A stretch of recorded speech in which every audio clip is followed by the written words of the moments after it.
Shalom, selamat pagi jemaat Tuhan. Apa kabarnya hari ini? Luar biasa. Allah kita begitu mengasihi kita, amin. Hari ini adalah tema khotbahnya sangat luar biasa sekali. Iya, jadi bebas dari okultisme. Wah, ini sangat keren sekali. Jadi Bapak Ibu yang dalam Tuhan, kalau kita belum bisa bebas dari okultisme, tentu sangat sulit sekali untuk melayani, untuk hal apapun juga itu sangat sulit. Makanya pelajaran hari ini adalah luar biasa. Oleh sebab itu kita tangkap pelajaran hari ini biar menjadi bekal buat kita, menjadi berkat buat kita untuk kita melayani lebih lagi. Haleluya, lebih dari pemenang. Kita semuanya ini adalah umat-umat Tuhan yang luar biasa. Haleluya. Terima kasih Tuhan Yesus.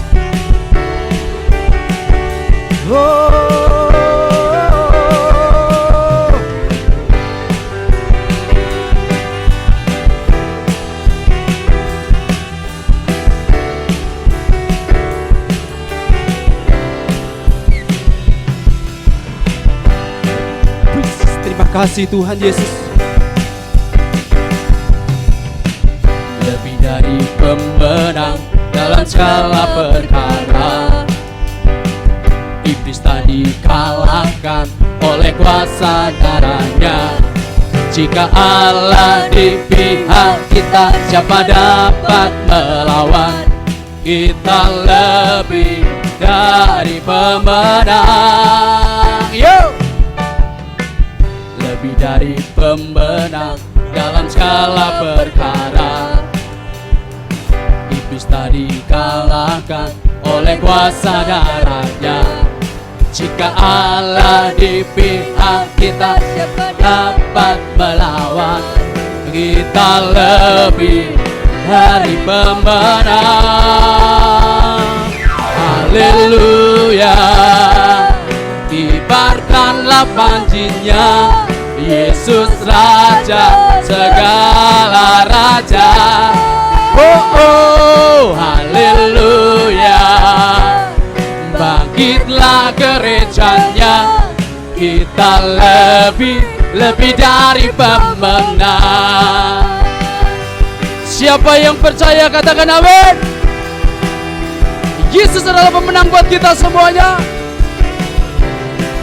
Wow, lebih dari pemenang dalam segala perkara, iblis tadi kalahkan oleh kuasa darahnya.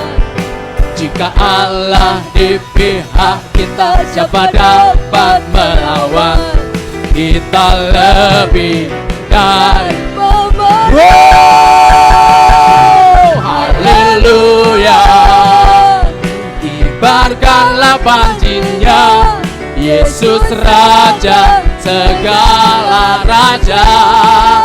Oh, haleluya, bangkitlah gerejanya, kita lebih dari pemenang. Oh, oh, haleluya, kibarkanlah panjinya, Yesus Raja segala raja. Haleluya, bangkitlah gerejanya, kita lebih dari pemenang. Terima kasih Tuhan Yesus. Ketika kami bersama dengan Engkau, kami adalah umat yang pemenang ya Tuhan. Lebih dari pemenang dalam segala perkara, iblis tak dikalahkan oleh kuasa darahnya. Jika Allah di pihak kita, siapa dapat melawan? Kita lebih dari pemenang. Haleluya, haleluya. Yesus Raja segala raja. Haleluya, bangkitlah gereja. lebih dari haleluya, haleluya. Kibarkanlah pancinya, Yesus Raja segala raja. Haleluya. Bangkitlah gerejanya, kita lebih dari pembenar. Oh, haleluya. Yeah. Kita lebih dari pemenang. Kita lebih dari pemenang. Oh, kita lebih dari pemenang. Kita lebih dari pemenang. Oh, kita lebih dari pemenang. Oh, kita lebih dari pemenang. Lebih dari pemenang. Jika Allah di pihak kita, siapa dapat melawan? Kita lebih dari pemenang. Oh, haleluya. Kibarkanlah pancinya, Yesus Raja segala raja. Haleluya, haleluya. Bangkitlah gerejanya, kita lebih dari pemenang. Kita lebih dari pemenang. Kita lebih dari pemenang. Haleluya. Katakan kita lebih daripada pemenang. Amin. Haleluya. Terima kasih Tuhan Yesus.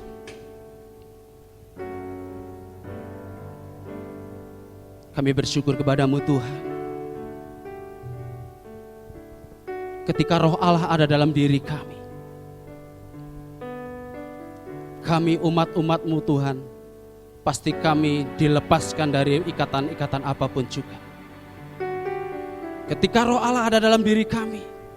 Kami dilepaskan oleh ikatan mamon. Oleh ikatan iblis. Oleh ikatan ketakutan apapun juga Tuhan.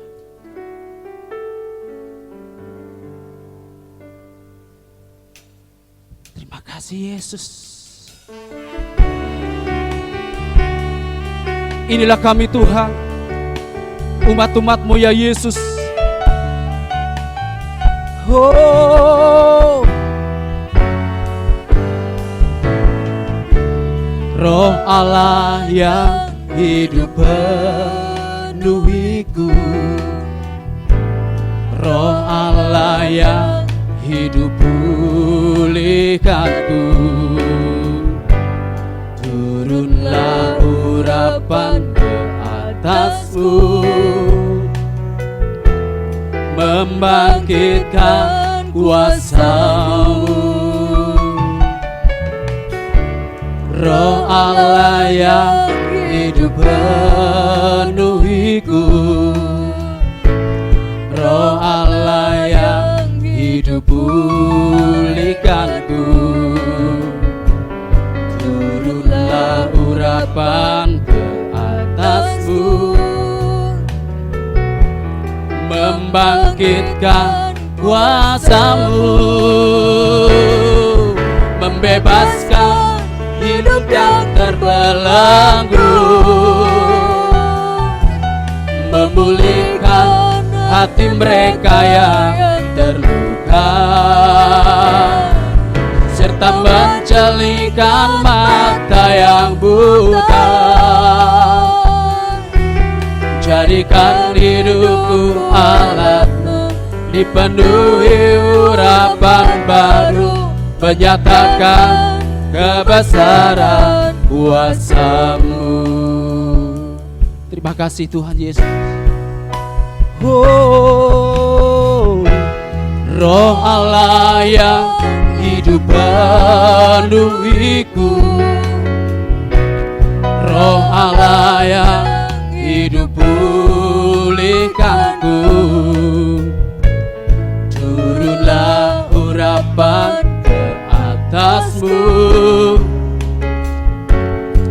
membangkitkan kuasa-Mu. Roh Allah yang hidup penuhiku, Roh Allah yang hidup pulihkanku. Turunlah urapan ke atasku, membangkitkan, membebaskan hidup yang terbelenggu, memulihkan hati mereka yang terluka, serta menjelikan mata yang buta. Jadikan hidupku alat-Mu, dipenuhi urapan baru, menyatakan kebesaran kuasa-Mu, membebaskan hidup yang terbelenggu, memulihkan hati mereka yang terluka, serta menjelikan mata yang buta. Jadikan hidupku alat-Mu, dipenuhi urapan baru, menyatakan kebesaran kuasa-Mu. Oh, membebaskan hidup yang terbelenggu, memulihkan hati mereka yang terluka, serta menjelikan mata yang buta. Jadikan hidupku alat-Mu, dipenuhi urapan baru, menyatakan kebesaran kuasa-Mu. Jadikan hidupku alat-Mu, dipenuhi urapan baru, menyatakan kebesaran kuasa-Mu. Jadikan hidupku alat-Mu, dipenuhi urapan baru, menyatakan kebesaran kuasa-Mu.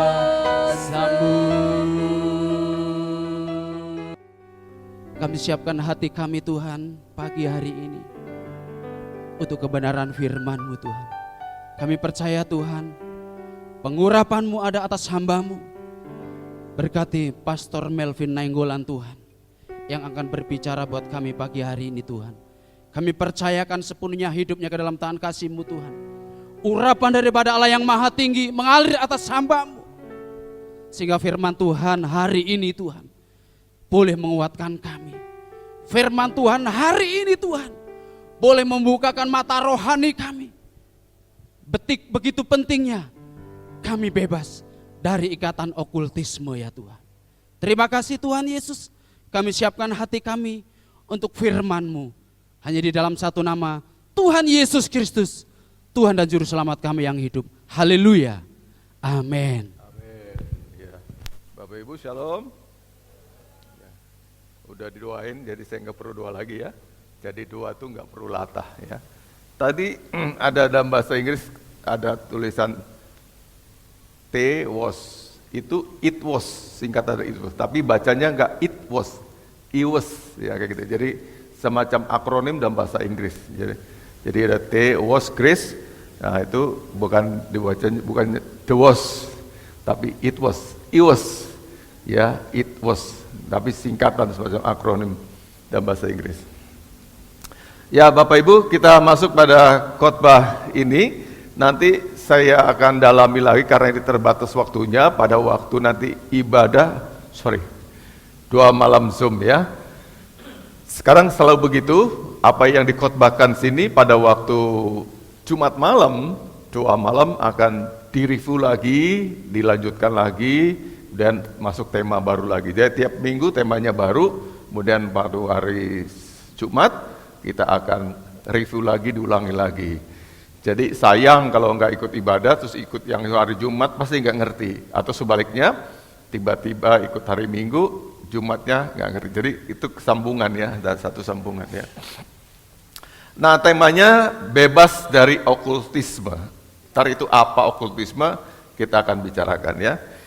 Nah, ini ayat yang ini kita akan baca dulu satu, sama-sama katakan, Alkitab adalah firman Allah. Tidak bisa salah, tidak mungkin bohong, sebab Alkitab adalah firman Allah. Kita baca sama-sama, 2, 3. Sungguh dialah yang akan melepaskan engkau dari jerat penangkap burung dan penyakit sampar yang busuk. Kalau kita lanjutkan lagi ayat ini berbicara tentang itu teh. Jadi pekerjaannya roh jahat atau dunia demonik itu adalah menangkap manusia, ya.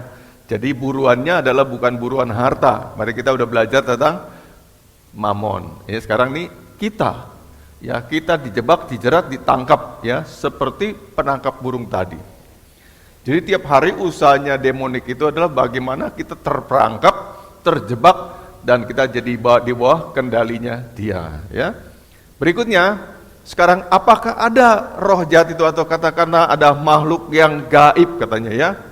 Kalau itu berasal dari bahasa Arab, gaib itu goib, ya. Kalau Arabnya tuh goib, ya. Oke, kita bahasa Indonesia katakan gaib, ya. Nah, sebelum ke sini, Bapak ingin jelaskan dulu ya. Nah, pada waktu penciptaan, Allah menciptakan alam semesta ini, ya, penciptaannya. Jadi pertama kali, ya, Allah tuh menciptakan makhluk yang namanya makhluk roh, itu malaikat, ya. Jadi pertama kali ya, sebelum ada ciptaan. Jadi bagi ada 3 fase kira-kira gitu ya. Ini versi saya loh, ya. Nah, 2 dan 3. Nah, yang 2 ini kita tahu dan diceritakan di Alkitab, Allah itu menciptakan alam semesta ini yang sifatnya jasmani, bentuknya wujudnya kelihatan ya, ciptakan burung ya, ciptakan ya batu ya, semua alam semesta. Jadi ini alam semesta ya. Nah, tapi sebelum dia menciptakan alam semesta, ada lagi fase yang pertama lagi yang dia Alkitab nggak menceritakannya. Itu namanya makhluk roh. Ya, makhluk roh.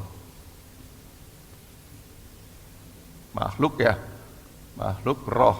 Nah, ini pertama kali. Ya, contohnya adalah malaikat. Malaikat.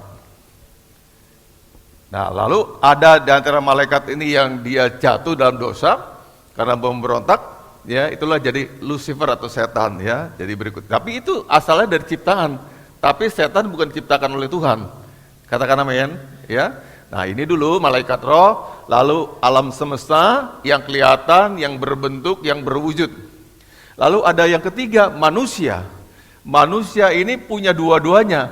Dia adalah makhluk yang ada wujudnya, badan kita, kemudian dia memiliki roh. Jadi dalam dia tuh ada 2, ya, ada unsur ini, ada unsur ini juga, yang tidak ada pada ciptaan yang lain. Katakan amin. Anda begitu mulia sekali ya. Dua-duanya punya. Ada rohnya, ada juga wujudnya. Bentuknya, badan saya ada, roh saya juga ada dalam saya. Kalau saya mati, roh saya kembali lagi pada dia yang memberikannya. Kalau di binatang, mati ya mati aja. Ya, tidak ada roh yang kembali. Tanaman mati ya mati aja. Tapi Anda dan saya kembali lagi pada yang punyanya ini. Jadi manusia punya 2, punya roh plus punya juga tubuh, ya. Punya tubuh.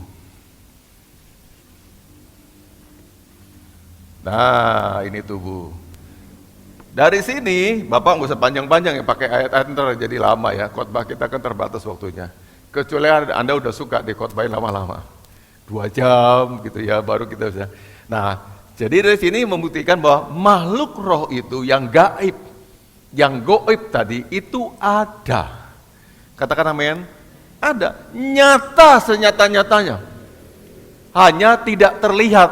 Ya, kata tidak terlihat itulah menjadi Bahasa dasarnya okultisme, dari bahasa Inggris occult, tersembunyi, tidak nampak, tidak terlihat. Tapi nyata, jelas perbuatannya. Katakan amin. Itu asal kata okultisme. Dari bahasa Inggris, occult yang artinya tersembunyi, tidak nampak, tidak jelas. Ya, roh juga kan tidak nampak. Nah, jadi makhluk roh ini seperti umumnya makhluk, dia juga punya akal budi. Punya satu lagi ya Pak. Dia enggak ada perasaan, dia punya kehendak. Dua, kalau kita tuh punya tiga-tiganya, ya. Dalam manusia batinnya kita tuh punya tiga. Kita punya akal budi, lalu punya juga kehendak, willing, dan satu lagi perasaan. Bisa merasakan cinta, kasihan, mengampuni, berbelas kasih. Yang ini nggak ada. Ya, terus setannya.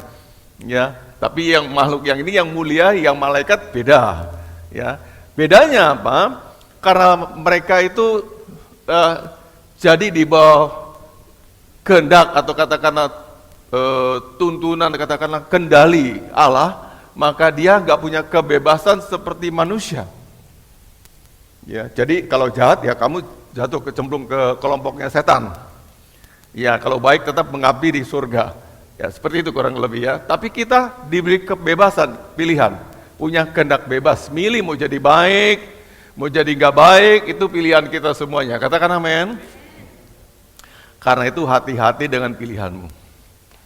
Hati-hati dengan pilihanmu. Katakan amin. Ya.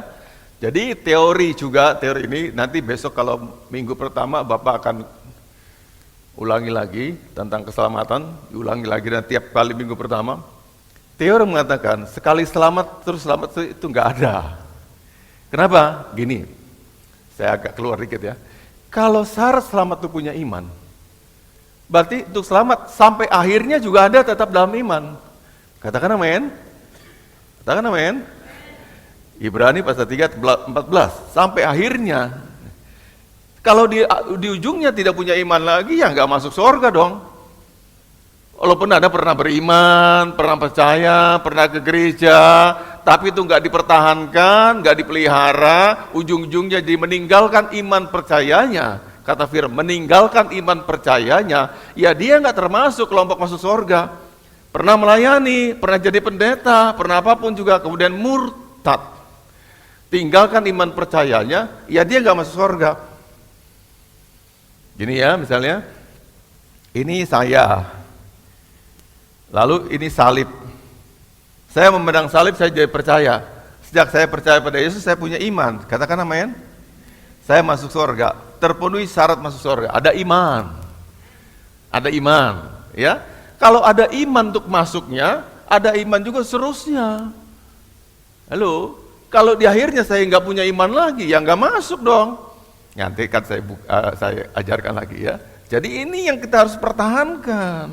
Ini kita, kehendak kita diserahkan pada tanggung jawab manusia. Betul, selamat itu anugerah. Allah yang berinisiatif menyatakan dirinya untuk kita bisa mengenal dia. Katakan amin. Nah, lalu kita meresponi kan? Oke, ya Tuhan, I believe, saya percaya padamu. Tapi nggak cukup sampai situ aja. Ada diberi umur sampai 71 tahun. Tahun ke-71 ada dipanggil Tuhan, tetap tidak dalam iman itu tinggalkan. Kalau tetap percaya, ya masuk surga. Nah itu pentingnya kenapa Bapak suka bilang, ayo jemaat setia beribadah, jangan persulit saya. Kalau Anda mau dikubur, saya ngomong ini jemaatnya pasti masuk surga. Padahal Anda nggak sedang dalam iman terus menerus. Jadi sekali punya iman, imannya terus menerus percayanya. Itu kalau dalam bahasa Inggris itu present continuous, present terus hari ini ya. Percaya, believe terus sampai akhirnya, sampai ada death di sini, death ada terus dalam iman, imannya terus masuk surga. Bagian kita termasuk ke gereja, belajar firman, berdoa, itu tugas supaya imannya terus menerus sampai akhirnya tetap percaya. Katakan amin. Ya, berbahagialah Anda yang hari ini dengarkan firman Tuhan ini, karena banyak orang masa bodoh dengan imannya. Tidak terasa kita udah meninggalkan Tuhan. Tapi itu harus dipertahankan. Filipi 2 katakan, kerjakanlah keselamatanmu dengan takut dan gentar. Bukan supaya dapatkan keselamatan, tapi bagaimana kita mempertahankan keselamatan itu sampai akhirnya tetap selamat. Sampai akhirnya tetap selamat. Tapi bukan sekali selamat, sampai selamanya selamat. Bukan gitu. Udah selamat, udah terus berbuat dosa, enak aja ngapain aja, terus selamat, nggak ada. Halo? Ada amin? Karena keinginan Tuhan diselamatkan, ada ayat firman Tuhan, keinginan Tuhan agar semua manusia diselamatkan, itu berupa deskripsi, bukan dekrit. Kalau dekrit dia tentukan, maka atas penentuan Tuhan, datanglah seekor ikan besar memakan Yunus. Itu penentuan. Tapi kita tidak ditentukan, ya sesuka hati saya, tapi Tuhan berkata, kalau Melvin pasti selamat. Oh enak banget gitu. Enggak, sayanya juga diminta tanggung jawabnya. Apa yang saya perbuat, saya lakukan, meresponi iman saya. Terus menerus saya pertahankan, walaupun apa godaannya saya terus pertahankan. Digoda gimana pun juga saya pertahankan. Nah ini dapat upah akhirnya, sorga mulia. Jadi nggak mungkin sorga itu barang murahan. Asal udah pernah ngaku Yesus, sebut nama Yesus, pokoknya kamu masuk surga. Enggak, dilihat juga sampai akhirnya. Nah kenapa Bapak Ibu saya himbau Anda jangan malas-malas ibadah sebagainya. Sebagai bentuk responnya mana? Respon kitanya mana? Ya, bagi saya penting ibadah tuh. Nanti yang lainnya urusan nanti. Ibadah duluan. Kenapa? Responnya iman saya ini mahal harganya. Ini menentukan akhir saya, ya akhir hidup saya. Jadi harus saya pertahankan terus sampai akhirnya. Di end hidup saya, the end of my life, saya tetap dapat surga. Katakan amin. Nah di tengah jalan kita berusaha terus menerus untuk digoda, termasuk si okultisme ini. Berusaha menarik kita untuk keluar dari keselamatan dong. Katakan amin. Iblis cari teman dong.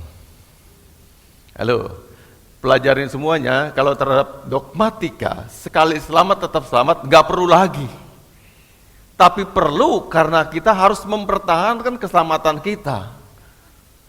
Itu anugerah Anda selamat, tapi anugerah itu harus saya jaga. Saya eman-emani, saya pelihara, supaya sampai akhirnya saya tetap pilihannya Tuhan. Katakan amin. Ya, ini gereja kan namanya bagus, generasi pilihan. Itu pilihan tuh anugerah memang. Pernah saya khotbahkan ya, beberapa hari yang lalu, itu pilihan itu anugerah. Tapi anugerah itu juga harus dipertahankan, dipelihara, dijaga, dirawat, sampai akhirnya the end of my life, saya tetap beriman pada Dia. Makanya ada firman Tuhan berkata, jika anak manusia datang, adakah orang beriman di bumi? Halo.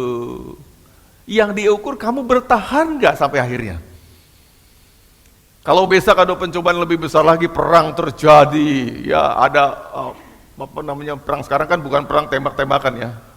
Ya nuklir tambah juga kimia, waduh orang matinya lebih banyak dari korban tembakan. Gak bisa bersembunyi, setiap udara kita hirup gitu beracun, kita mati. Ya, tapi tenang aja, kalau kita punya iman selamat, kalau Anda pun mati, jasadnya kembali ke surga. Ada amin? Ya, jadi setiap minggu pertama nanti saya akan pasti perjamuan kudus, saya akan singgung terus, ingatkan tentang keselamatan ini. Agar kita tahu pasti, kan dikawal begini-begini. Kalau Anda harapkan cuma berkat, khotbah-khotbah berkat, jangan di sini. Sini nggak ada khotbah-khotbah berkat melulu. Tapi berkat menurut saya adalah merupakan akibat, konsekuensi dari hidup benar di hadapan Tuhan. Enggak usah diminta, Dia datang dengan sendirinya. Katakan namanya, baca Ulangan pasal 11 ya, yang Ulangan pasal 18 dan lain-lain. Semua itu akibat, ya. Bonus yang Anda nggak perlu ngotot sama Tuhan. Ya kerja harus, ya berkarir harus, karena itu panggilan hidup. Katakan amin. Jadi Anda bekerja karena panggilan hidup, bukan demi kaya. Katakan amin. Ya, saya kerja karena saya terpanggil untuk jadi dokter, untuk jadi insinyur, atau jadi apapun juga. Itu panggilan hidup. Tapi itu bukan cari kaya. Kaya urusan Tuhan. Amin. Berkat urusan Tuhan. Amsal Sulaiman katakan, berkat Tuhanlah yang menjadikan kita kaya, usaha kita tidak menambahi apapun. Halo? Jadi kita jadi kaya karena dia. Jadi itu sebagai suatu akibat. Ada hidupnya benar, tidak tergoda okultisme, tidak main apapun juga. Itu diberkati Tuhan. Seperti kita juga sayang sama anak kita yang hidupnya benar. Anda ingin menghadiri dia apa saja yang dia inginkan. Karena hidupnya juga penurut, ya sopan, pinter, pasti dihadiri macam-macam. Begitu juga Tuhan dengan kita. Ya. Sekarang lanjut lagi. Bahwa pekerjaan roh jahat itu ada, udah diterangkan tadi ya. Ya, tidak nampak tapi nyata. Nyata senyata-nyatanya. Artinya roh jahat itu niscaya, suatu keniscayaan, ya, bukan hayal, bukan cerita dongeng, tapi nyata ada. Halo. Ya, lagi firman Tuhan ini dia juga ada. Yang lemah dibuat ngantuk. Dihembuskan dengan hembusan siulan. Langsung klepak, tidur sambil mangap lagi. Ada di sini juga dia ada, ya. Atau yang Anda yang pikirannya jadi berontak. Ngomong apa sih itu Pak Pendeta? Itu juga pekerjaannya dia juga. Bentuk-bentuk manifestasinya kuasa jahat itu ya. Jadi dia ada di sini, ya. Tapi kita tidak perlu takut. Ya, pelajaran pada pagi ini bukan untuk menakut-takuti, tapi untuk membuat Anda jadi tenang dan tahu, oh itu gampang lawannya. Sepanjang Anda punya iman, ya, dan Anda penuh Roh Kudus, dia juga takut dengan Anda. Katakan amin, ya. Nah, kita lihat yang pertama di Keluaran pasal 8 ayat 7. Tolong bukain ya. Keluaran pasal 8 ayat 7. 2, 3. Tetapi para ahli itu pun membuat yang demikian juga dengan ilmu-ilmu mantra mereka, sehingga mereka membuat katak-katak bermunculan meliputi tanah Mesir. Dibuat apa? Saingan.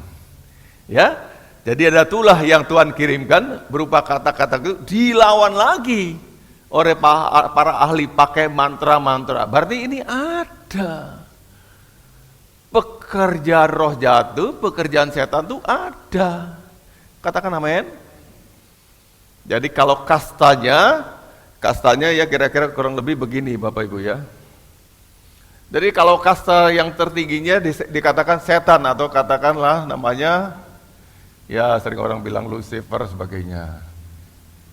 Nah ini, lalu punya penghulu, Perdana Menteri, namanya Beelzebul.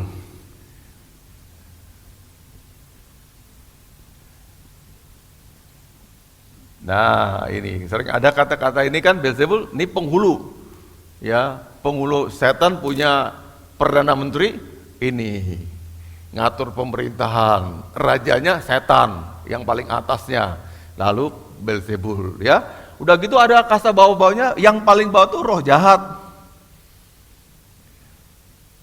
Roh jahat. Nah, yang di bawah nih, yang apa namanya, yang begundal-begundal yang paling bawah-bawahan, yang godain Anda langsung, begitu ibadah langsung ditiupin, Anda langsung ngantuk, pikirannya ketutup, hatinya ketutup, jadi nggak mudeng sama khotbah ini. Itu kerjanya sih roh jahat, bukan ini yang main. Ini levelnya ngatur apa? Sistem dan strategi, ya gitu. Halo, perang nih, ada kekuatan hebat sekali di pucang sawit, bangkit ada roh yang menyala-nyala, itu si Beelzebul dilaporin, dia atur strategi, gimana memadamkan kita, itu levelnya dia. Ya, ini yang kecil-kecil yang lalu sama Anda tiap-tiap hari. Tiba-tiba Anda mau masuk kamar mandi ketakutan, bulu kuduknya berdiri, nah itu nih kerjanya roh jahat ini, ya. Jadi Anda ketakutan, masuk sebuah rumah, terasa angker, terasa ngeri, ada suara tiba-tiba ada rantang jatuh, lontang-lontang, nah, itu kerjanya dia. Bisa jadi memang rantangnya pindah tempat, di sini jadi tiba-tiba jatuh, dia nggak ada wujudnya tapi Anda jadi takut, nah itu pekerjaannya si roh jahat itu. Tapi ngadepin yang paling bawah aja udah ketakutan, apalagi ngadepin yang ini. Ini level-levelnya jenderal-jenderal rohani. seperti kayak Reinhard Bonnke ngadapin yang begini dan sebagainya. Ikatannya lebih lagi, suatu pemerintahan, suatu sistem ya dan sebagainya. Ini levelnya di atas sekali. Kalau kita hadapi ini segini, ya kurang lebih. Jadi ini yang tadi yang para ahli bikin apa? Yang baru levelnya ini. Ya, munculkan kata-kata, itu levelnya ini, belum yang ini. Halo? Ya, belum yang itu. Jadi setan itu juga bisa kasih kita kekayaan. Berikan kita kecantikan, ketampanan, kasih kita jodoh. Bisa. Mirip-mirip seperti perbuatannya Tuhan. Tapi dia bukan Tuhan. Dia ilah palsu dalam hidup kita. Ya, berikut lagi kita lihat. Yang berikutnya kita buka langsung saja firman Tuhan dari 1 Samuel 16 ayat keempat. Kita lihat beberapa contoh ya. 1 Samuel 16 ayat keempat. Yuk, mari kita baca sama-sama 2, 3. Dan tibalah di kota Bethlehem, para tua-tua di kota itu datang mendapatkannya dengan gemetar dan berkata, adakah? Nah, jadi mereka rakyat itu udah ngerti ada dua jenis, satu Allah, satu ilah. Ya. Nah, yang satu pekerjaan Allah tuh menentangkan berkat, katakan amin. Selamat, bahagia, sukacita. Yang ilah itu kutuk, penyakit dan sebagainya. Katakan amin. Jadi jangan main-main dengan itu. Maka ditanya, adakah kedatanganmu ini membawa selamat, bawa sejahtera, bawa berkat, atau sebaliknya? Ini menunjukkan adanya dua oknum di alam semesta ini yang jadi pemerintahan yang tidak kelihatan. Satu pemerintahan Allah, juga kelihatan satu lagi pemerintahan si iblis, setan, yang sifatnya merusak, menghancurkan, membinasakan, dan sebagainya. Maka ditanya, adakah kedatanganmu membawa berkat atau? Katakan amin. Ayat ini menunjukkan bahwa makhluk itu ada, roh jahat itu ada, setan itu ada, gaib itu ada, bukan omong kosong. Jadi Anda juga nggak perlu begini karena merasa beriman, nggak ada setan. Terus anak kita juga kita bilang, nggak perlu percaya setan. Ya nggak perlu percaya sama dia, tapi dia ada. Jangan suruh anak-anak percaya, tapi dia ada. Ada nyata senyata-nyatanya. Keniscayaan setan itu ada. Katakan amin. Ya. Lalu satu ayat lagi, gak usah tahu banyak ya. Matius 10 ayat 1 dan Matius 12 ayat 43. Matius 10 ayat 1 dan Matius 12 ayat 43. Banyak loh ayat-ayatnya Bapak Ibu. Cari sendiri Alkitab. Sepanjang Alkitab banyak kisah-kisah gini. Alkitab merupakan buku paling jujur. Katakan amin.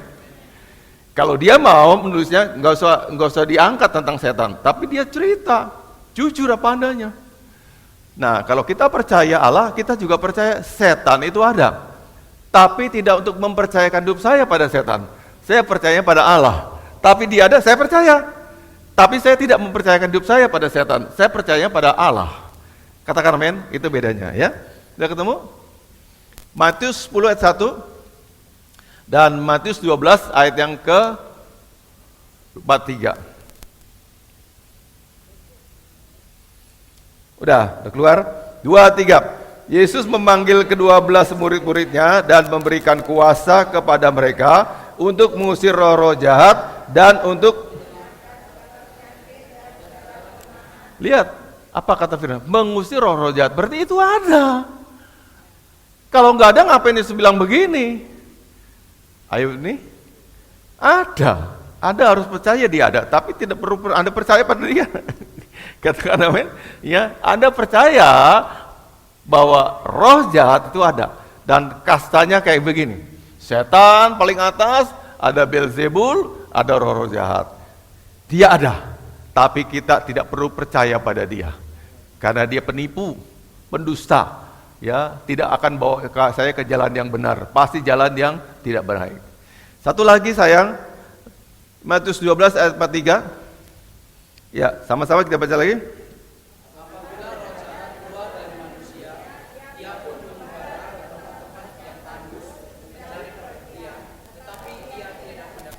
Nah, ada lagi kan roh jahat kan dibuktikan.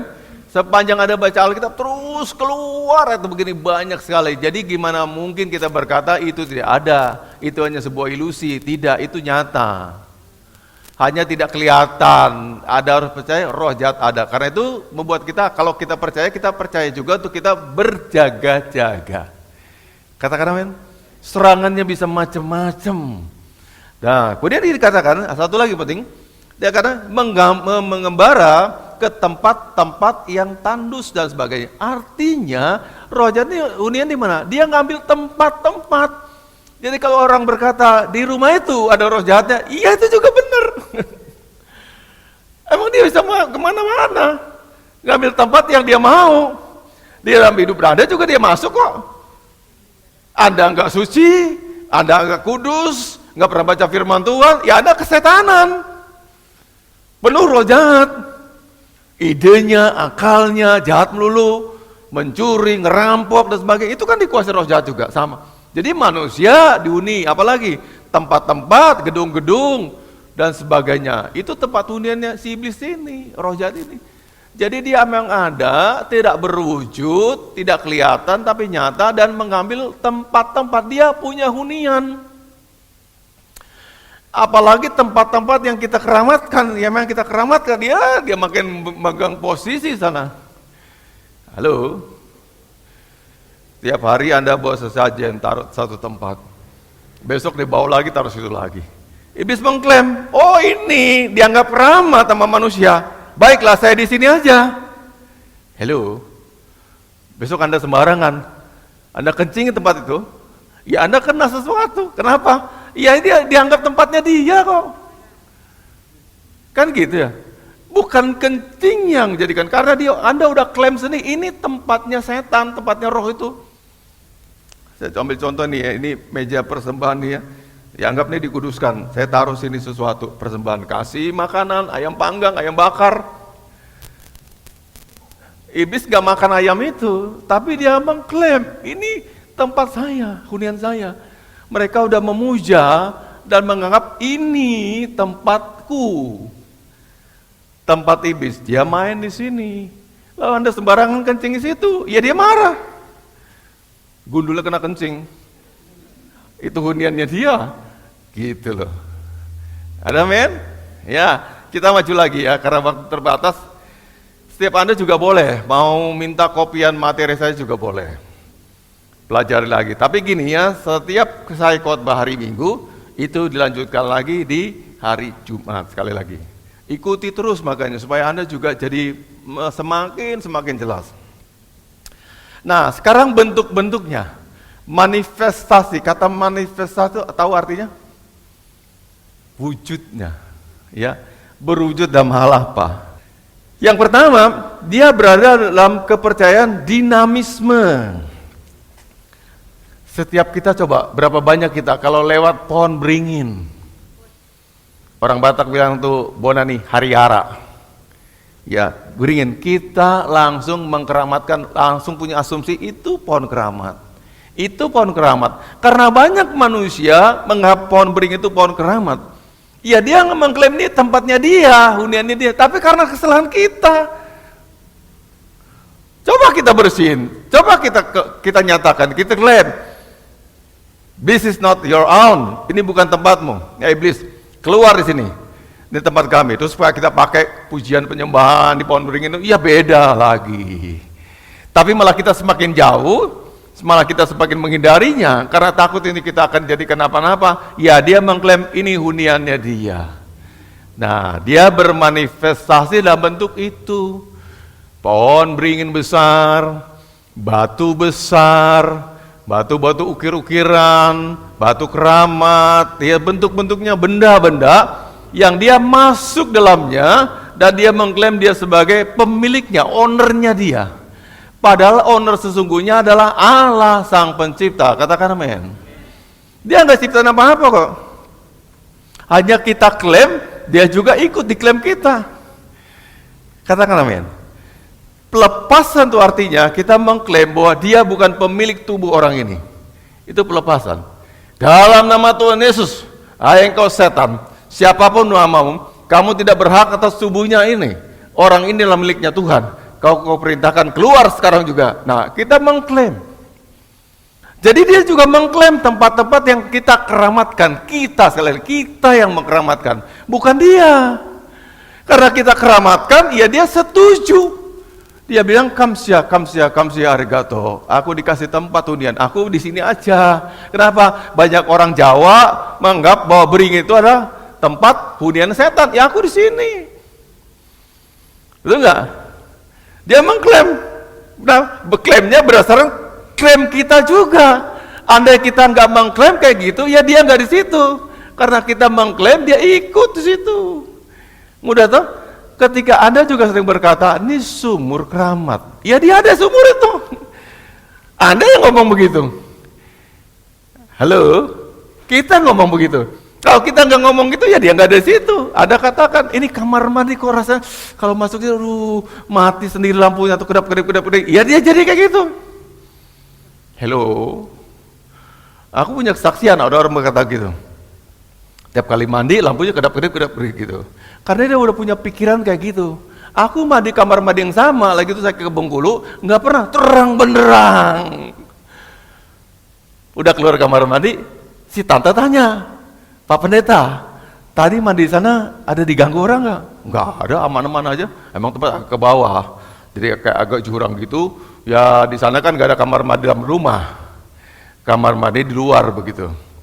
Dia terus cerita besoknya, ini lampunya mati begini-gini. Besoknya jadi saya terpengaruh dengan cerita itu juga. Tapi saya tolak, saya sadar, nggak ada.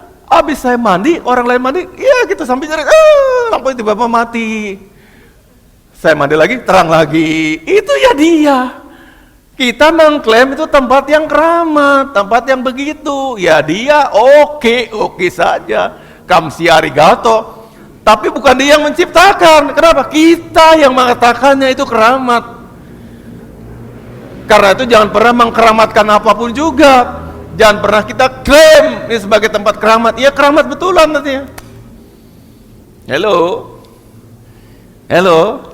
Dia kan punya telinga juga. Hanya enggak dia punya perasaan.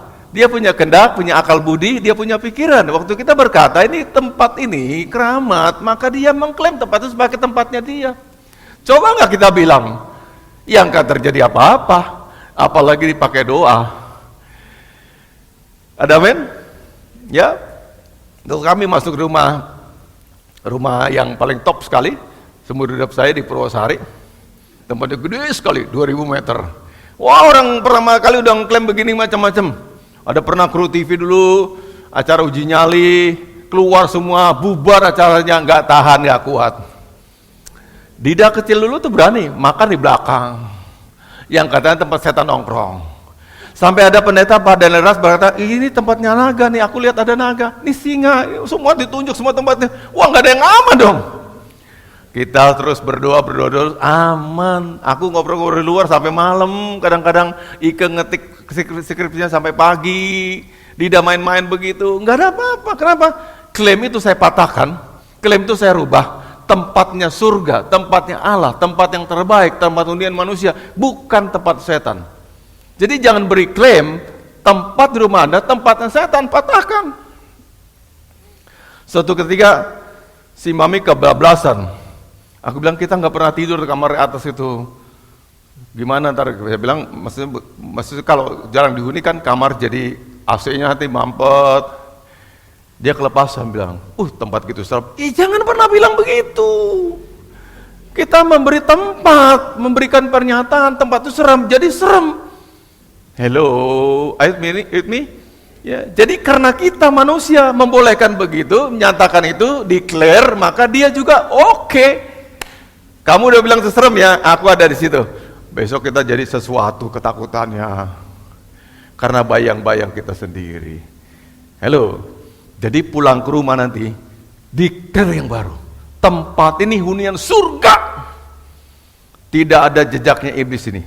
Aku usir, 1 senti pun kau tidak boleh berkuasa sini.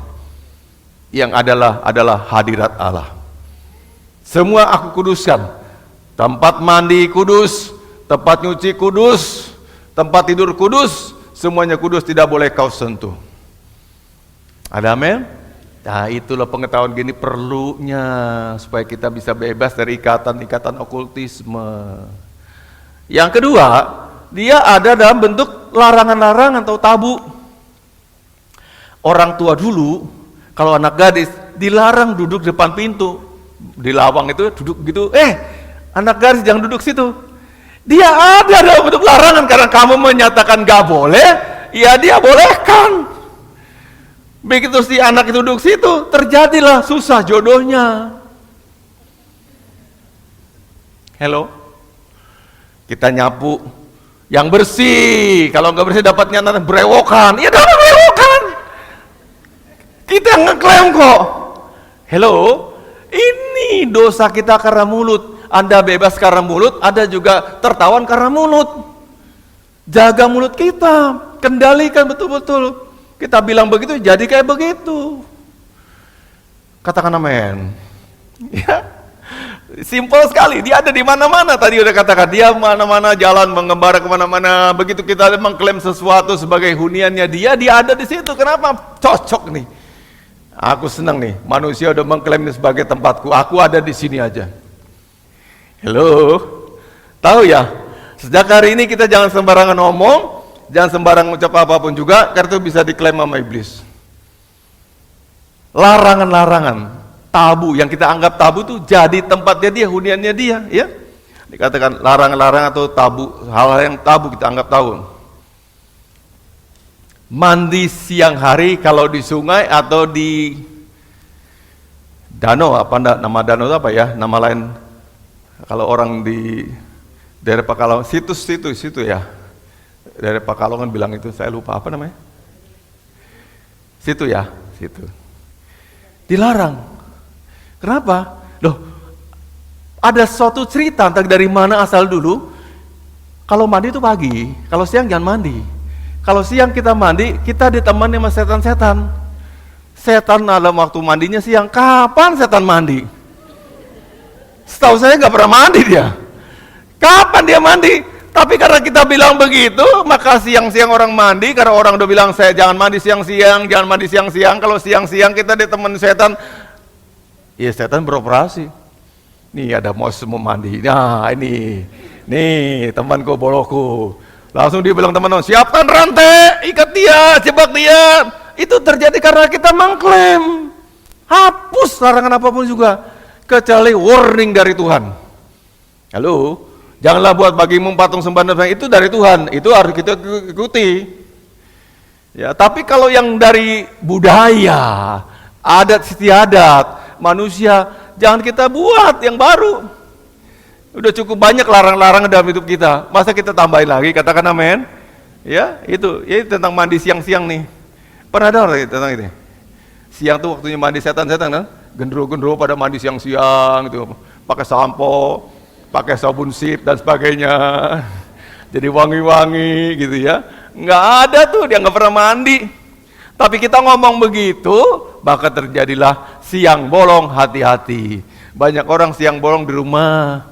Seringkali terjadi ke siang-siang tuh macam-macam kecelakaan sebagaimana. Dulu nggak ada orang pergi siang-siang. Sekarang baru orang pergi siang-siang. Siang bolong katanya setan tuh gentayangan, sibuk banget.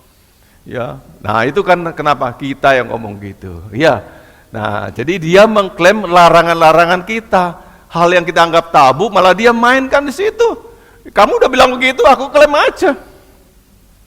Kita bilang bahwa mandi siang-siang kan ditemani, iblis malah siang-siang ada di situ, rame-rame, ada di danau itu. Jadi waktu peristiwa tenggelamnya kapal yang di Danau Toba itu juga siang-siang juga. Semua siang kejadiannya. Kenapa? Tadi kita yang mengklaim itu. Maka kita sekarang dia declare semua, dihapus lagi. Tuhan, yang sudah pernah masuk di otak saya, larangan-larangan apapun yang saya jadi ketakutan, jadi menghormati setan, saya hapus dalam nama Tuhan Yesus. Saya cuma hormat pada satu pribadi, Yesus Kristus. Ada amin? Tahu ya? Banyak dah larangan-larangan. Bapak nggak ada waktu menceritakan. Anda juga tahu pasti ya. Larangan apa? Tapi dia berhuni di larangan itu. Dia klaim itu sebagai saatnya dia bertindak atau berbuat. Kenapa? Anda udah larang itu. Dia saat dia bertindak. Ya, berikut yang ketiga. Dalam bentuk apa? Kepercayaan totemisme. Apa totemisme? Kepercayaan dihubungkan dengan binatang-binatang. Kalau di India yang dianggap ilah itu atau Allah itu adalah sapi. Jadi sapi sangat dihormati sekali. Kalau kita jalan pakai mobil, ada sapi lewat, tuh sapinya nongkrong lagi, bahkan duduk lagi, atau tiduran, kita nungguin sampai dia lewat. Kenapa? Allah lagi main-main di jalan itu. Ya. Atau kepercayaannya orang Batak nih, orang Batak, cicak. Maka lihat rumah-rumah orang Batak tuh ada gambar cicak. Ulosnya ada gambar cicak. Aku periksa dulu, ada pakai ulos, gak ada gambar cicak, kita buang. Kalau gak ada gambar cicak, gak apa-apa. Cicak kenapa? Sebagai ilah. Ada di mana-mana, pembawa berkat. Jadi kalau dia cek di rumah itu, rumah saya diberkati. Malah gitu orang Batak. Kalau bisa dipelihara banyak-banyak. Jadi kalau nggak ada cicak, dianggap nggak ada berkatnya. Begitu ada cicak, ngoceh-ngoceh gitu, cek, bola gitu. Pas ada orang bertamu, rumahmu diberkati ya? Kenapa? Itu ada cicak. Ya cicak mau di mana-mana masuk. Di rumah raja juga masuk, istana juga masuk. Itu bukan artinya dia adalah ilah. Dia bukan siapa-siapa. Dan gak ada pengaruh berkatnya apa sama saya. Sekatanya gini lagi. Kalau cicak itu, kejatuhan ke kepala orang, itu ada yang mau mati di keluarga kita. Pernah dengar itu ya? Cicak jatuh ke kepala kita tuh. Terus kita anggap tuh kejadian. Tergantung Anda percaya apa enggak percaya. Dulu saya pernah percaya begitu.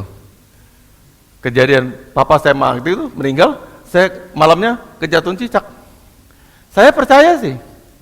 Sekarang suruh bolak-balik kejatuhan cicak, masa bodoh, kurang aja loh. Gak ada tempat mau jatuh kok ke tempat kepala saya gitu. Beda ada sekarang. Yang dulu nggak punya iman, percaya pada pernyataan itu, sekarang saya bela iman saya. Enggak, kalau dia jatuh ya dia bodoh aja. Kenapa pakai jatuh? Halo? Ya, cicak ini. Itu namanya totemisme. Kepercayaan disangkut pautan dengan binatang-binatang. Ada lagi enggak? Banyak. Toke. Itu juga kadang-kadang bawa rezeki. Dipelihara rumah. Aku sebel rumahku ada bunyi gede gitu, gede banget ya. Kalau pas jam baca kita bunyi lagi, saya usir. Sekarang hilang kemana Mian tuh? Hilang sendiri, sebel banget saya mau itu. Tapi orang yang percaya sama gitu-gitu, rezekinya rumah ini luar biasa loh. Tokenya bolak-balik, saya sebel.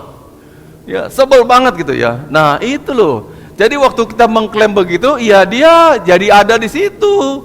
Tapi kalau saya nggak mengklaim, ya dia nggak ada di situ. Siapa yang buat Anda sial? Roh jahat itu, karena Anda mengklaim. Anda percaya, kalau Anda nggak percaya, nggak terjadi apa-apa. Itulah bentuk-bentuk iblis bersembunyi, bermanifestasi dalam aturan-aturan, dalam dinamisme, dalam larangan, dalam totemisme. Ya, masih banyak lagi yang totemisme tadi ya. Kalau kita lihat relief-relief atau ukiran-ukiran di masa lalu, mereka tuh punya arca-arca gini. Ya, itu ukiran-ukiran kayak Anda pergi ke Borobudur, itu ada artinya semua tuh. Ya, kalau Anda nggak berminat kayak saja, nggak usah datang situ, ngapain juga. Ya, karena waktu itu orang melukis itu, menggambar itu ada artinya. Halo, ya. Coba lihat ini ada ayat, agak lompat dikit ya. Yesaya 57 ayat yang ke-8.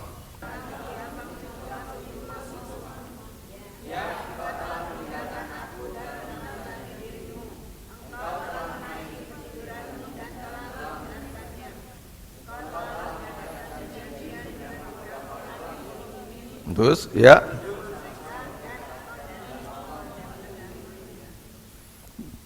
Aku itu siapa? Tuhan, Allah, ya. Aku itu Tuhan. Lalu engkau itu siapa? Kita umat Tuhan, gitu ya. Engkau, aku dan engkau. Ya, engkau ini yang bermasalah. Lalu di ayat bawah, Dan engkau memandangi lingga. Apa itu lingga? Who knows? Siapa tahu? Itu jenis arca. Siwalingga bahasa lengkapnya. Itu arca-arca zaman Siwa dulu. Miliknya Batara Siwa. Gambarnya mau tahu kayak gimana? Maaf ya, bukan bicara kok. Itu gambar orang telanjang dengan kemaluannya kelihatan begitu. Lambang kesuburan. Engkau memandangi lingga artinya memuja kesuburan pria, bahwa itu jadi berkat dalam rumah tangga. Itu Siwa, Batara Siwa, lingga ini. Jadi memandangi aja udah berdosa loh. Kenapa? Kita memuja secara diam-diam. Tapi Allah tahu, kita mengagumi yang bukan Allah. Di luar Allah. Allah marah sekali dengan kita begitu. Jadi kalau arca-arca segala macam ya, kalau sekali-sekali datang ke Borobudur ada bawa keluarga ya boleh. Tapi gak usah perhatikanlah, semua lukisan arca-arca itu punya makna yang dulunya dikaitkan dengan hewan, binatang, kesaktian, batu besar dan sebagainya. Sekarang kita tidak hidup lagi dalam itu, saya sudah ditebus, saya miliknya Yesus. Saya cuma pandang Yesus saja, yang lain gak saya anggap, karena itu gak beri rezeki. Ada amin? Ini lingga. Gak pernah dengar ya? Siwalingga, ya, Batara Siwa, ya. Gambarnya gak gambar porno, ya. Jadi dengan orang pakai dengan kemaluannya telanjang separuh dada sebegini, ya. Itu gambar itu. Kesuburan. Manifestasi kesuburan, kejantanan, itu Siwa nih, ya. Ya, berikutnya lagi kita balik yang tadi, yang keempat. Manifestasi tadi, materinya lagi. Ya, yang keempat apa katakan? Dalam bentuk kepercayaan spiritisme. Roh-roh. Sip banget belajarnya. Nah, dalam kepercayaan yang tradisi, percaya tradisi, ada begini Bapak Ibu. Tubuh tuh nanti kalau mati kembali kepada tanah, betul nggak? Tuh. Lalu dia punya nafas, nafasnya jadi angin. Dia punya roh, rohnya jadi apa? Jadi setan. Jadi begu. Jadi hantu. Makanya banyak orang kasih makan setelah orang tuanya mati. Nih mbak, nih yang makan ya. Dosa udah tentu, keji loh begitu, buat begitu. Kenapa orang mati dikasih makan lagi, orang hidup aja kelaparan kok? Kita mengklaim spiritisme. Tadi ajaran menganggap bahwa kalau orang mati, tubuhnya ke tanah, nafasnya jadi angin, rohnya itu jadi setan, menjelma jadi setan. Ya nggak pernah jadi setan loh. Halo, nggak ada jadi setan, nggak ada. Roh kita balik pada Tuhan lagi. Nanti nunggu sampai penghakiman kita cemplungkan ke surga atau kemana. Tapi kita orang percaya tempatnya bukan di Hades, tempatnya di Nirwana atau di Firdaus. Orang tidak percaya udah tempatnya di Hades dulu sementara, tapi itu tempat transit.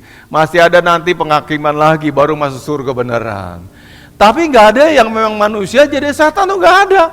Setan yang tadi, yang memang dia makhluk roh yang mengkhianat. Yang benar jadi malaikat, yang nggak benar jadi setan. Tapi nggak pernah roh-roh manusia jadi setan, nggak ada. Cerita dari mana? Tapi ada nggak yang kayak gini Pak? Oh banyak, suka ngasih makan roh-roh, sesajen-sesajen, diajeni, makanan 7 rupa, ikan bakar, ayam panggang, segala macem. Makanya ada dalam kitab Korintus, jangan makan yang begituan, udah dipersembahkan sama setan, dimakan lagi, kamu kesetanan nantinya. Halo?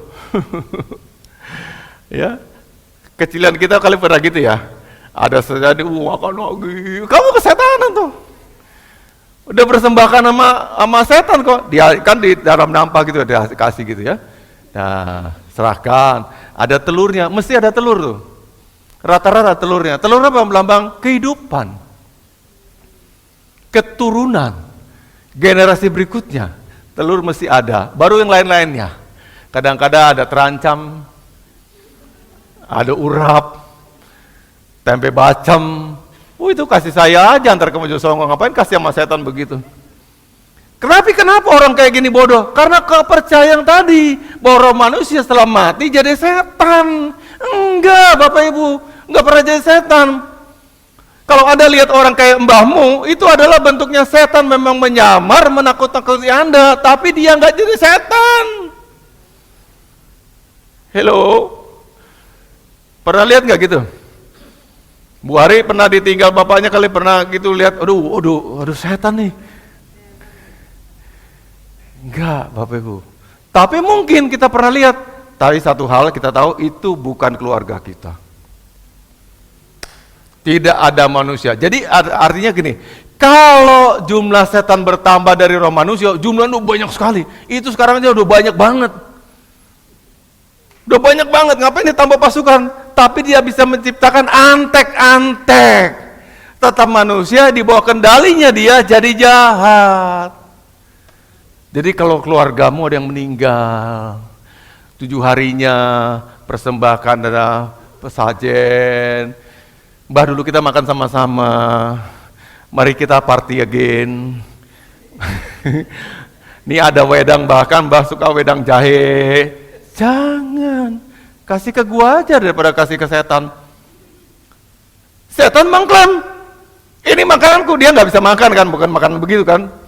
Saya nggak tahu dia makan apa, karena Alkitab nggak pernah cerita, ya. Tapi jelas dia haus darah, ya. Nah, dia katakan, ini udah diserahkan sama saya. Nah, begitu kita ada yang makan itu, menyentuh itu, tertarik pada itu, diikat sama dia, jadi sekutunya gitu. Karena kita mengklaim. Jadi Anda juga percaya bahwa setan, roh orang mati itu jadi setan. Anda akan sering lihat di keluargamu ada yang pernah mati muncul lagi rumahmu. Malah aku mimpi loh. Ada yang bilang itu. Pernah bilang gitu, dia jatuh, dia muncul datang malam-malam. Cucu, apa kamu baik-baik saja? Anda mengklaim sih. Coba ada nggak mengklaim? Dia nggak ada situ. Makanya kalau kita mau tidur benar-benar doa. Saya mengklaim dalam nama Tuhan Yesus, segala roh demonik dari manapun, utara, selatan, timur, barat tidak ada datang sini. Segala yang baik aku perintahkan Tuhan kirimkan, dan segala yang jahat Tuhan halaukan, tepiskan dalam nama Yesus. Siapapun tidak boleh datang. Sampai pintu rumah saya tidak boleh datang. Dalam nama Tuhan Yesus. Nah, baru Anda tidur tenang. Hello. Tapi kalau kita nggak ngerti, bisa terjebak pada ini, ya. Kita pikir ada mbah kita datang, leluhur kita, ya, bahkan di atas kita pada datang. Itu malah saya katakan kalau dia datang, Anda lihat dia kayak fisik betul-betul datang, Anda mau mati sebenarnya, mau dijemput sama dia. Betul, hanya 2 ada kisah. Orang mati dijemput Yesus, atau malaikat suci, atau Anda dijemput sama genderuwo. Banyak sekali, aku lihat nenek moyangku, ini orang mau masuk neraka ini. Cepat selamatkan. Ayo nyebut nama Tuhan Yesus yuk. Kenapa? Pokoknya sebut. Saya tanya orang mau mati kan. Mbah, Bu, Tante, lihat sesuatu nggak datang? Aku lihat. Kok kakek saya datang ya? Bahaya nih. Dijemput sama begituan. Anda dijemput sama Tuhan Yesus. Katakan amin. Dan orang kalau jemput Tuhan Yesus, lihat ya, waktu sakitnya sakit banget, jelek banget, hitam, cakep loh waktu matinya. Senyum sumringah gitu. Siapa yang gak senang jemput Tuhan Yesus? Tapi ada orang sampai menggerut, dia ketakutan, karena yang datang sama genderuwo. Nenek moyangnya, malah dia ketakutan, kelihatan dari itu aja. Ini siapa yang jemput tadi nih? Kok dia ketakutan gitu sih? Sampai mukanya pucat, serem banget. Tapi kalau orang senyum, smile, tadi yang jemput Tuhan Yesus sendiri kali. Katakan amin. Ya, jadi karena kita kasih kepercayaan pada tadi yang spiritisme, maka itu terjadi. Dia mengklaim apa yang kita percaya. Atau segala klaim spiritisme, buang dan patahkan dalam nama Tuhan Yesus. Yang dulu aku percaya begini, percaya pada sesajen dan sebagainya, aku buang dalam nama Tuhan Yesus Kristus. Kita ada teman keluarga mati, meninggal, kita ziarah. Boleh nggak ziarah? Boleh. Ada yang nggak perlu ngomong sama yang mati. Itu dia. Halo? Dan tidak perlu mendoakan dia. Ia bersihin aja kuburannya. Menghargai. Ya, menghargai dia dulu lagi hidupnya. Nggak ada kaitan yang sekarang. Yang celaka adalah kita menghargai kekaitan sekarang, keterkaitan sekarang ini. Dia tempat fana, tempat yang alam begitu bisa berbuat jahat sama saya. Itu nggak perlu. Mbah, baik-baik sana ya. Ingat saya, putumu, berkati. Ini loh, anakku udah besar, udah kelas 6 SD. Kasih ya urapan baru. Kok minta urapan masih basi. Kasih kepintaran, biar besok masuk UI dan sebagainya. Enggak perlu ngomong sama dia. Waktu Anda mengklaim begitu, dia serahkan, maka dia kata, ya ini anakmu milik saya, kamu udah nganter dia. Halo? Dia milikku, aku berhak ngapain dia apa saja. Baca suatu yang viral tahu nggak? Ada seseorang 6 tahun diperkosa 17 kali, hamil tidak ada bapaknya semua. Heran saya kok 17 kali, sekali cukup dan berkali terjadi lagi. Itu ada sesuatu dengan okultisme.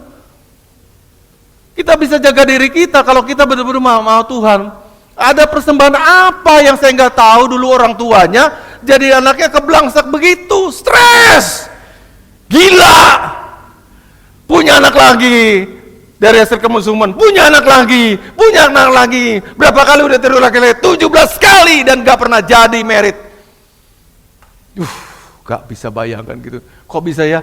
Ini nih, yang gini nih terjadi karena kita klaim-klaim apapun juga. Hati-hati dengan mulut kita, hati-hati dengan pikiran kita, hati-hati berucap apapun juga. Jangan suka ngatukin orang juga. Biar kamu anak wedok besok terperkosa orang 17 kali. Ya 17 kali diperkosa. Kamu ngomong sih begitu. Halo? Itu namanya spiritisme. Halo? Hati-hati dengan mulut kita. Dengan mulutmu, ucapanmu kamu dibenarkan, dan ucapanmu juga kamu disalahkan. Jadi jangan ada ucapan-ucapan yang salah agar tidak terjadi dalam hidup kita. Saya kadang-kadang juga ada terlanjur kata-kata kalau marah sama Dida. Saya langsung tarik, oh Tuhan ampuni saya, kayak ngomong gitu tadi ya. Saya tarik dalam nama Tuhan Yesus. Saya tarik, kenapa? Takut itu terjadi. Halo? Takut itu terjadi. Jadi segala klaim-klaim kita apapun, Anda sedang kesel sama anakmu, dasar anak tuyul, jadi tuyul lu. Kan itu ya, bisa kontrol kan? Udah kita nggak bisa rubah manusia kecuali minta kasihnya. Tuhan aku minta engkau lepaskan anakku dari belenggu ini, kau susah dibilangin, susah dinasihati, terus menerus terikat pada kebiasaannya. Tuhan lalu dengan kasih karunia mengubah anakmu, tapi bukan dengan ucapanmu merubah dia. Makin kasar, makin ada pijakan iblis menggenapi apa yang kau ucapkan. Makin kasar, makin dalam, makin kasar, makin dalam.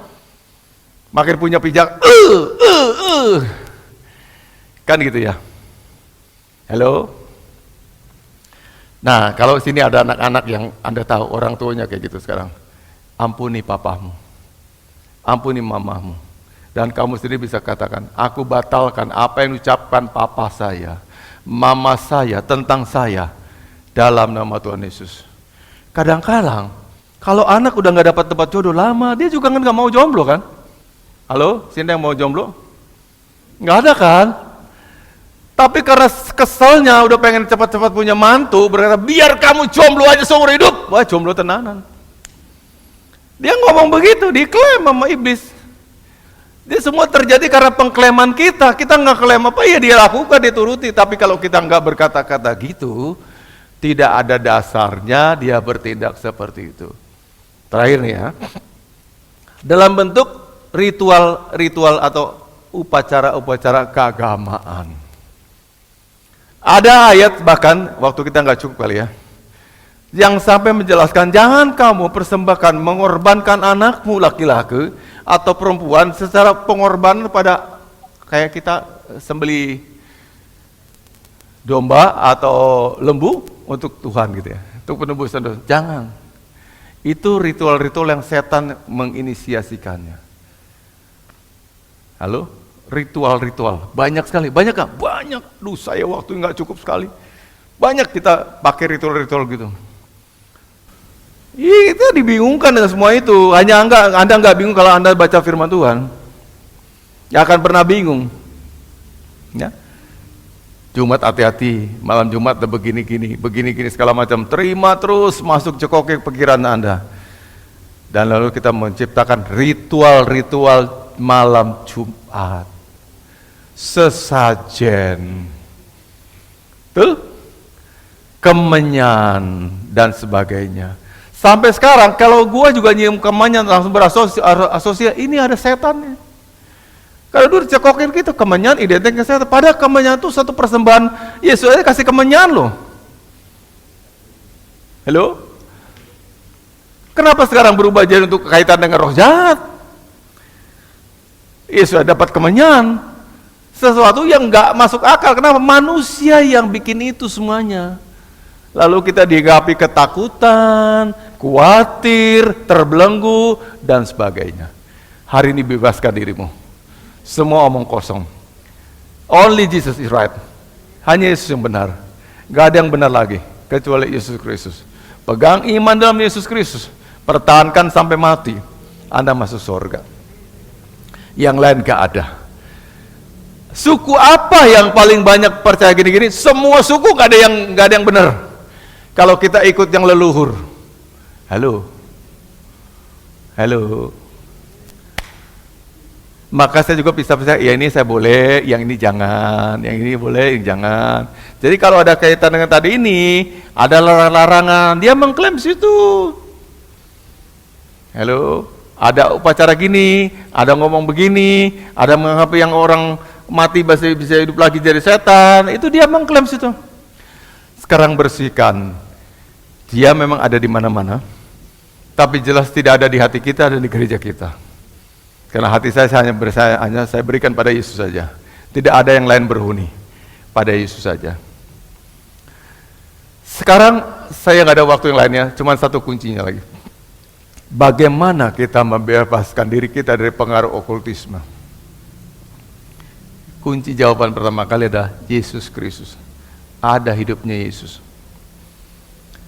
Pada waktu roh-roh jahat itu yang akhirnya dilemparkan ke babi itu, melihat Yesus datang dengan pengajaran, mau apa engkau, hei Yesus juru selamat, anak Allah? Waktuku belum tiba. Dia tahu waktunya.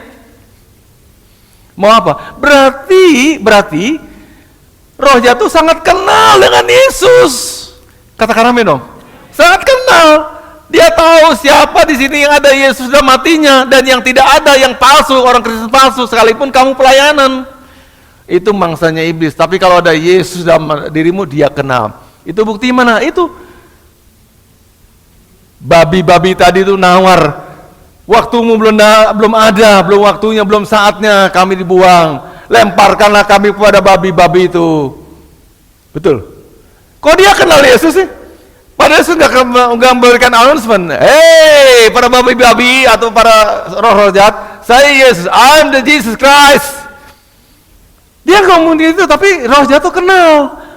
Dia kenal Yesus ada di hatimu. Dia nggak berani macam-macam. Tapi ada orang Kristen, tapi tidak ada Yesus dalamnya, itu korban yang empuk sekali diinjak-injak, dihabisin. Karena itu hargailah iman, bela iman. Dia tahu kadar iman kita dalam atau tidak. Iblis nggak takut dengan kita bawa-bawa Alkitab. Iblis nggak takut dengan orang gini. Ada orang yang kelatah gini, darah Yesus, dia juga nggak takut. Ada orang yang suka gitu, darah Yesus. Itu ada tantenya Pak Lukas suka gitu, darah Yesus. Dikit kaget gitu, darah Yesus. Nggak takut, tetap aja dia jahat juga.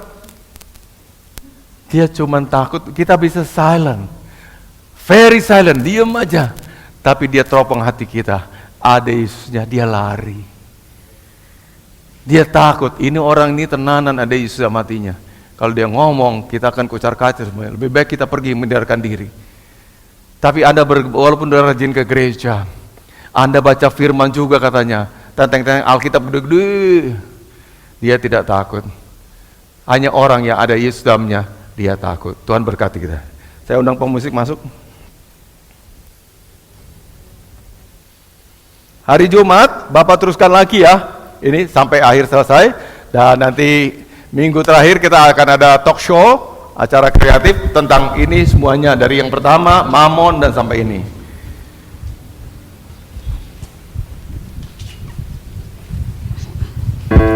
Kita dengarkan satu syair dulu, satu lirik dari Pak Lukas. Nanti kita ikuti.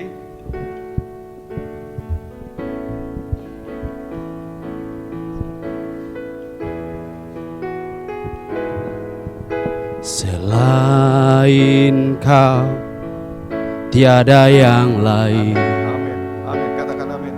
Ada padaku di surga.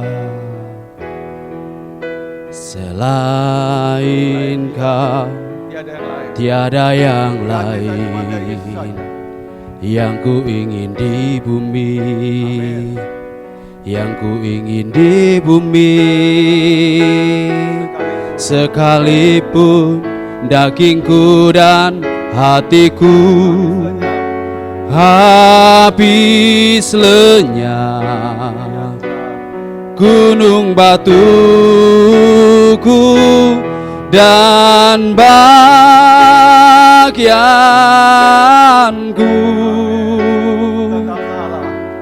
tetaplah Allah selama-lamanya. Anda udah ngerti lagu tadi pujiannya kaitannya ini tadi. Saya kunci tadi, hanya orang ada Yesus dalamnya. Jadi gunung batu yang dipertahankan selama-lamanya. Iblis takut dan gentar. Kita nggak perlu takut sama iblis, setan, genderuwo atau apapun juga. Dia takut sama orang ada Yesus dalamnya. Tapi kalau sama Anda kosongan, kayak bakso kosongan, ya itu adalah umpan yang empuk ya, gampang diinjak-injak dan ditindas. Bangkit iman. Sekarang tetap pada Yesus saja, yang tidak ada. Pembela saya, mengasihi saya, mencintai saya, sampai mati saya dibela. Asalkan ada Yesus, jangan di tempat yang lain kecuali Yesus. Kita sama-sama ya pujikan ya. Ayo Pak Lukas lagi. Terlalu rendah tadi ya. Sekalipun dagingku dan hatiku habis lenyap, gunung batuku dan bagianku, tetaplah Allah selama-lamanya. Wanita saja ya. Sekalipun Amin. dagingku dan Amin. hatiku Yes. habis lenyap, Thank you my Lord. batuku dan bagianku,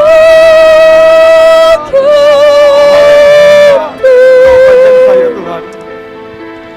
tetaplah Allah selama-lamanya. Yang pria, khusus pria yang wanita berdoa.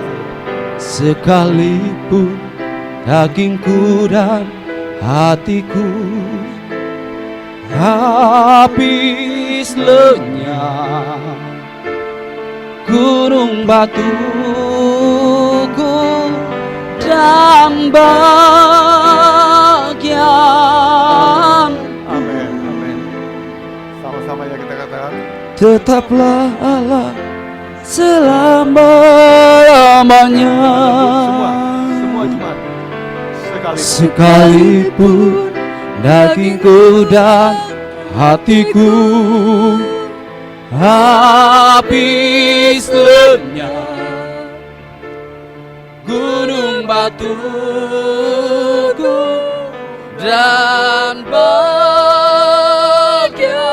bagianku, tetaplah Allah selama-lamanya.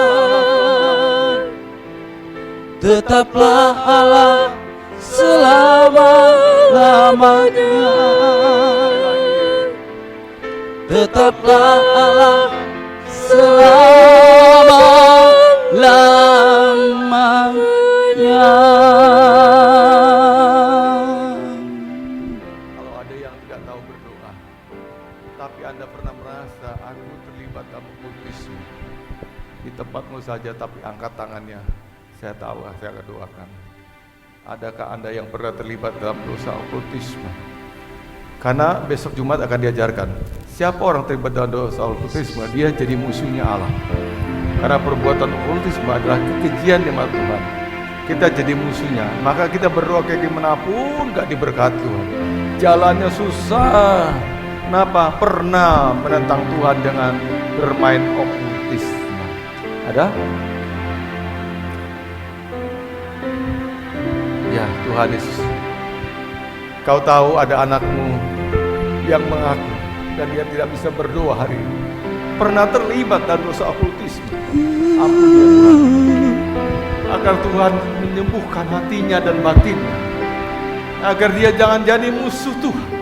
Ampuni dia Tuhan, perbaikilah rezekinya, perbaikilah hidupnya, perbaikilah masa depannya.